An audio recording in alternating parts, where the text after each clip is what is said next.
Cinema ఇండస్ట్రీలో చాలామంది heroines టాలీవుడ్లో చేసింది తక్కువ సినిమానే, కానీ స్టార్ హీరోయిన్స్ రేంజ్లో క్రేజ్ సొంతం చేసుకుంటారు. అలాగే కొంతమంది కోట్లు కూడబెడుతున్నారు, మరి కొంతమంది మాత్రం కనిపించకుండా పోతున్నారు. ఇక పైన కనిపిస్తున్న హీరోయిన్ని గుర్తుపట్టారా? ఆమె ఇప్పుడిప్పుడే హీరోయిన్గా మంచి క్రేజ్ సొంతం చేసుకుంటుంది.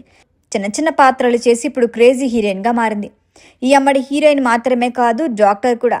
ఇంతకీ ఆ అందాల భామ ఎవరో గుర్తుపట్టారా? ఒక ఫీల్ గుడ్ సినిమాతో తెలుగు తెరకు పరిచయమైంది. ఇందులో ఈ అమ్మడి అందం, అభినయానికి తెలుగు ఆడియన్స్ ఫిదా అయ్యారు. సినిమా కూడా సూపర్ హిట్ అయింది. ఆకాంక్ష సింగ్ తొలి సినిమాతోనే అనేక మంది క్రేజ్ సంపాదించుకుంది. ఇక రెండో సినిమా అవకాశం కూడా వెంటనే వచ్చింది. అది కూడా అక్కినేని అందగాడు నాగార్జున, న్యాచురల్ స్టార్ నానిల సినిమాలో ఛాన్స్. ఈ సినిమా కూడా హిట్ అయింది. అయితే దీని తర్వాత ఈ ముద్దుగుమ్మ బాలీవుడ్కి వెళ్ళింది. మధ్యలో 1-2 తెలుగు సినిమాలు చేసినా పెద్దగా సక్సెస్ కాలేదు.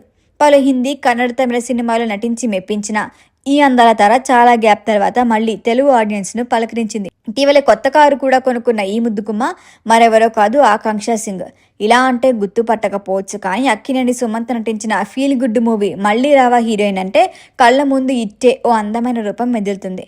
ఆకాంక్ష సింగ్ చివరిగా షష్టి పూర్తి అనే సినిమాలో నటించింది. అన్నట్లు ఈ హీరోయిన్ గురించి ఇటీవల ఒక విషయం వెలుగులోకి వచ్చింది. అదేంటంటే ఈ బ్యూటీకి 10 ఏళ్ల క్రితమే పెళ్ళైందట. తన చిరకాల ప్రియుడు, మార్కెటింగ్ ప్రొఫెషనల్ అయిన కూనాల్ సైన్ను 2014లోనే పెళ్లి చేసుకుంది ఆకాంక్ష. మొన్న ఈ మధ్య తన 10వ పెళ్లి రోజును కూడా ఘనంగా సెలబ్రేట్ చేసుకుంది. కాగా ఉన్నత చదువులు అభ్యసించిన ఆకాంక్ష ఫిజియోథెరపిస్ట్ కూడా. సోషల్ మీడియాలో యాక్టివ్గా ఉండే ఈ బ్యూటీ లేటెస్ట్ ఫోటోలపై ఓ లుక్ వేయండి మరి.